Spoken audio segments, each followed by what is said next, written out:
অৱশেষত গাঁতৰ পৰা ওলাল জুবিন গাৰ্গৰ মেনেজাৰ সিদ্ধাৰ্থ শৰ্মা। ফেচবুকৰ জৰিয়তে মুকলি চিঠি লিখিছে সিদ্ধাৰ্থ শৰ্মাৰ। এয়া মুকলি চিঠি। সিদ্ধাৰ্থ শৰ্মাই লিখিছে, অসম সদায় মোৰ ঘৰ আছিল আৰু সদায় থাকিব। যিসকল লোকে মোক মৰম, সন্মান আৰু জীৱিকা দিছিল তেওঁলোক আজি দুখিত আৰু মই তেওঁলোকৰ বেদনাত সমভাগী। নীৰৱতাক ভুল বুজিব পাৰে। কিছুমান লোকে ভাবে যে যদি মই একো নকওঁ বা লগে লগে ঘূৰি নাহোঁ তেন্তে ইয়াৰ অৰ্থ হ'ব যে মই কিবা ভুল কৰিছোঁ। সেইবাবে মই এই চিঠিখন লিখিছোঁ। মই সকলোকে জনাব বিচাৰিছোঁ যে মোৰ লুকুৱাবলৈ একো নাই। মই পলাই যোৱা নাই। মোৰ সুৰক্ষাৰ আশ্বাস আৰু সত্য দাঙি ধৰাৰ এক উচিত সুযোগ পোৱাৰ লগে লগে মই গুৱাহাটীলৈ আহিম আৰু SIT তথা ৰাইজৰ আগত মোৰ পক্ষ দাঙি ধৰিম। 19 ছেপ্টেম্বৰ 2025 তাৰিখে নৰ্থ ইষ্ট ফেষ্টিভেলৰ বাবে ছিংগাপুৰত থকা অৱস্থাত মোৰ জ্যেষ্ঠ ভাতৃ জুবিন দা সাঁতুৰি থাকোঁতে এক শোকাবহ দুৰ্ঘটনাত পতিত হয়। মই ঘটনাৰ আগত আৰু পিছত তেওঁৰ লগতে আছিলোঁ। তেওঁক সহায় কৰিবলৈ সকলো চেষ্টা কৰিছিলোঁ আৰু তাৰ পিছত তেওঁক ভাৰতলৈ ঘূৰাই অনাৰ ব্যৱস্থা কৰিছিলোঁ। বিভিন্ন মাধ্যমে অতি সোনকালে মোক দোষী সজাবলৈ আৰম্ভ কৰিলে আৰু মই মৃত্যুৰ ভাবুকি, ঘৃণা ভৰা বাৰ্তা আৰু গালিগালাজ পাবলৈ ধৰিলোঁ। বন্ধু বান্ধৱ আৰু পৰিয়ালৰ লোকে মোক গুৱাহাটীলৈ আহিবলৈ বাধা দিছিল আৰু মই দিল্লীত থাকিবলৈ বাধ্য হৈছিলোঁ।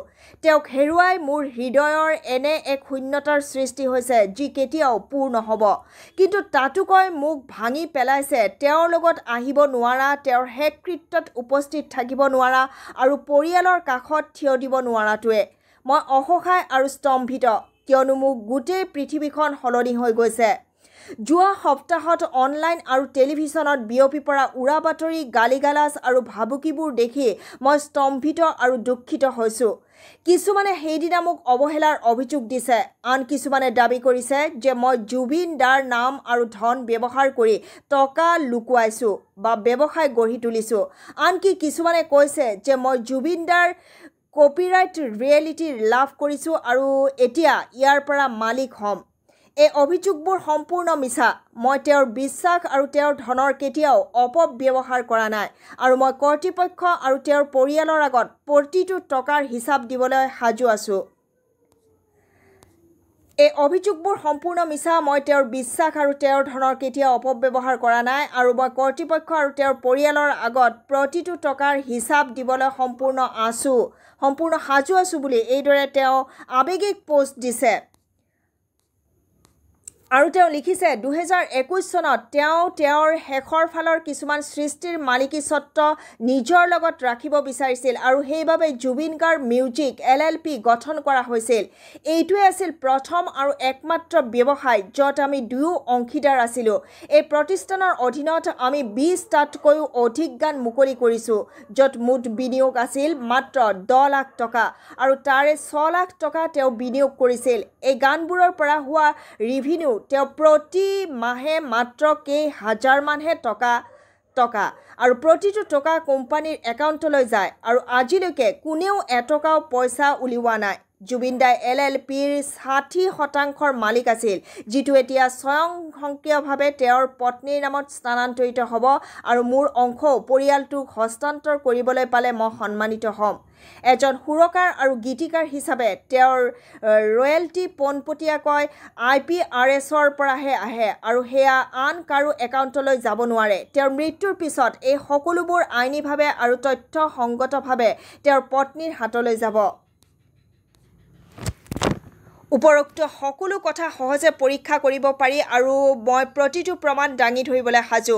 এয়া অত্যন্ত বেদনাদায়ক যে যিসকল লোকে বছৰ বছৰ ধৰি জুবিন দাক নিজৰ ব্যক্তিগত লাভৰ বাবে ব্যৱহাৰ কৰিছিল তেওঁলোকে এতিয়া কেৱল নিজৰ দুখ ঢাকিবলৈ আৰু নিজকে বচাবলৈ মোৰ বিৰুদ্ধে মিছা কথা বিয়পাইছে।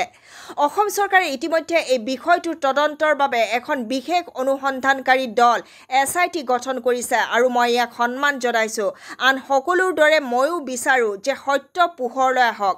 মই তদন্তত সম্পূৰ্ণৰূপে সহযোগিতা কৰিম আৰু কৰ্তৃপক্ষক প্ৰয়োজন হোৱা প্ৰতিটো সবিশেষ তথ্য দাঙি ধৰিম। মই গুৱাহাটীলৈ ঘূৰি আহিব পৰা নাই কাৰণ যোৱা কেইদিনমানত মোৰ ঘৰৰ বাহিৰত মানুহৰ ভিৰ হৈছে, আৰক্ষীৰ গাড়ীত আক্ৰমণ কৰা হৈছে আৰু মই হাজাৰ হাজাৰ মৃত্যুৰ ভাবুকি পাইছোঁ। পৰিয়ালৰ কোনো সদস্য উপস্থিত নথকাৰ বাবে SIT মোৰ ঘৰত সোমাবলৈ বাধ্য হৈছিল। মোৰ মা আৰু ভাই ভনীসকলে নিজৰ সুৰক্ষাৰ বাবে ঘৰ এৰিছে। বন্ধু বান্ধৱ, পৰিয়াল আৰু শুভাকাংক্ষীসকলে পৰিস্থিতি শান্ত নোহোৱালৈকে মোক আঁতৰি থাকিবলৈ পৰামৰ্শ দিছে। মই আইনক সন্মান কৰোঁ, কিন্তু মই মোৰ নিজৰ জীৱন আৰু মোৰ আশে পাশে থকা লোকসকলৰ জীৱনক লৈও শংকিত। এয়াই মোৰ অনুৰোধ, অনুগ্ৰহ কৰি কোনো ভয় বা পক্ষপাতিত্ব অবিহনে তদন্তক নিজৰ পথেৰে আগবাঢ়িবলৈ দিয়ক। ছ'চিয়েল মিডিয়াৰ উৰা বাতৰি বা উচতনিত বিভ্ৰান্ত নহ'ব।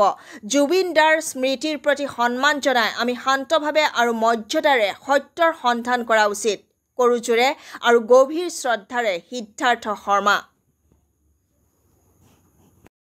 এনেদৰে সিদ্ধাৰ্থ শৰ্মাই অজ্ঞাত স্থানৰ পৰা ফেচবুক পোষ্ট কৰা এয়া হৈছে এখন মুকলি চিঠি। এতিয়া কথাটো হৈছে, তেওঁৰ যদি ভুলেই নাছিল, কিয় তেওঁ ইমান দিনে গুৱাহাটীলৈ আহিব পৰা নাই? কিয় নিজকে নিৰ্দোষী প্ৰমাণিত কৰিব পৰা নাই? এইদৰে সিদ্ধাৰ্থ শৰ্মাই ফেচবুকত আৱেগিক পোষ্ট দিয়ে অসমবাসীক বুৰ্বক বনাব বিচাৰিছে নেকি? আৱেগিক কৰিব বিচাৰিছে নেকি? নিজকে নিৰ্দোষী প্ৰমাণিত কৰিব বিচাৰিছে নেকি? আচৰিত। এনেদৰে সিদ্ধাৰ্থ শৰ্মাই অসমবাসীক চাফাই দিলে নহ'ব। ছিংগাপুৰৰ ভিডিঅ'সমূহতে ৰাইজে গম পাইছে সিদ্ধাৰ্থ শৰ্মা আপুনি তাত কিদৰে আমাৰ প্ৰাণৰ জুবিন দাক, মৰমৰ জুবিন দাক অৱহেলা কৰিলে, মৃত্যুৰ মুখলৈ ঠেলি দিলে।